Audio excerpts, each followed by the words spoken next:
had come across an article about an app called XOXO, and it's basically marketed towards Gen Z because there was a recent survey that said 48% of Gen Z are comfortable dating people outside their own sexual or gender boundary zones. Like that stuff just is irrelevant to them. And Mhm. so the way this app is set up, I joined it just to kind of check it out, and I took some screenshots of the process along the way. You can choose from 16 different pronouns to represent yourself on the app. You don't put in your age, it actually gives you a little quiz and then assigns you a mental age so you can connect with people without having to get hung up on things like that. And it also kind of gamifies it.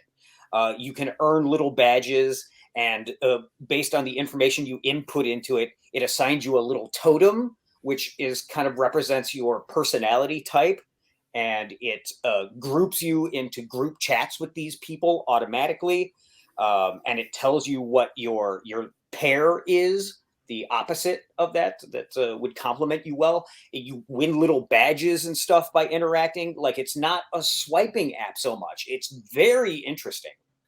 What are the badges for? Like, okay, let me Are they NFTs? They are. They Are you don't sure exist. this isn't just Bitcoin? Yeah. I think you bought some Bitcoin. Yeah, you're doing cryptocurrency right now on the show. That's the dating app you joined? The financial sector? Did you see that Matt Damon ad and then just decided to go crypto? No. Let's see here. You can earn badges, and you get to display 3 of them at a time on your profile. You can get one for uploading 3 photos or earning 100 XP, which I haven't explored yet. Not sure what that means. You get one for matching with someone. You get one for getting 10 likes. You get what I mean.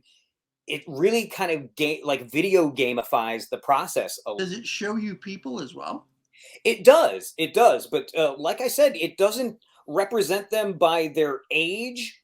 It represents them by their mental age. And, there's no barrier to friendship or dating. Everything is on the table at all times. You can match with people as friends. You can match with people as I don't lovers. know that I trust mental age. I'm like, I don't know what the fuck that means. I'm good. I was good with everything before and after mental age. Mental age really makes me laugh, because then when the physical age part of it comes into it, the actual age, that's something that people actually look for in a partner. Sometimes it's like, oh, they're too old, oh, they're too young, but mentally though, I'm like 45 and I'm twice divorced. Well, what are you actually? I'm 27. I've never been with a person in my life. Also, I have herpes. Yeah, I mean, it only favors the old. Right. Nobody young cares about how old they are, but an old person, it's so that they can sneak on there and get an age rating of 27. Right. And creep people out. I think it's a bummer. I think when that fucking, and what about, like, does it give you a mental age like 14? Right. Like, oh, this is a child. Yeah. So, is this some sort of like trap? Like the federal government is involved, or like, oh, we're gonna get all these. I don't have a problem with Gen Z, but I fucking hate this. I know. It's really the other part of it that is the gamified version of it makes it feel like you're not going to ever get off the app itself. Like, you won't ever actually meet somebody because you'll just be stuck in the game. You like rather be on the game, because in the game there's a lot of colors and lights, and you get to win badges, and you get XP, whatever the fuck that means, and you get to feel like you're 25 when you're really 45. And then what happens when you go out into the real world and everything's not as bright and colorful and rewarding, when you have to sit and have a conversation about, your hopes and dreams and shit. I think you go into the matrix, but then you're pulled out of the matrix when you have to meet in real life. There's too much game involved.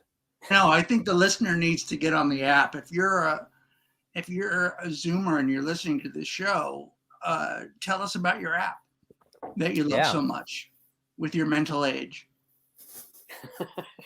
Also, what is your mental age? You're going to just meet creeps. You're Exactly. just going to meet creeps. Yes. There's been nothing but old men on there. Mm-hmm. Right? Guys my age. Mm-hmm. Getting a rating of 27 years old and fucking loving themselves. Right. I knew it. I knew I came off as a young man. Crotchety old Clint Eastwood face. Gran Torino ass.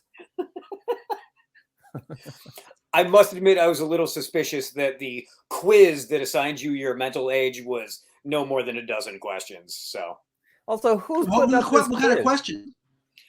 I don't recall things like, where would you have your party? Rooftop, at home, in the woods, like, you know. For God's sake. Dude, what's the thing? Dude, what is it? Give me the thing. XOXO. XOXO. It's called XOXO. Okay, it's installing. I am intrigued, to say the least. Like, I almost want to join to see what age I can get assigned. Because it's, I mean, who did you say rooftop party? Who the fuck is making the quiz? That's the thing. Like, you ever take a quiz, like which Harry Potter character are you, or which Harry Potter house you are, or Marvel character? You take that quiz and then you get fucking Spider-Man. Then you take the same quiz again. You answer the same exact way, and you get Hulk. You're like, all right, well, how did I? You get She-Hulk. You get She-Hulk, and you're just like, wait, well, how the fuck? I answered the exact same way. This is the same quiz. How am I getting different fucking answers? You know, that's what this feels like. It's like, oh, are there experts involved in this to give me my mental age? Also, why can't I just tell you how I feel mentally?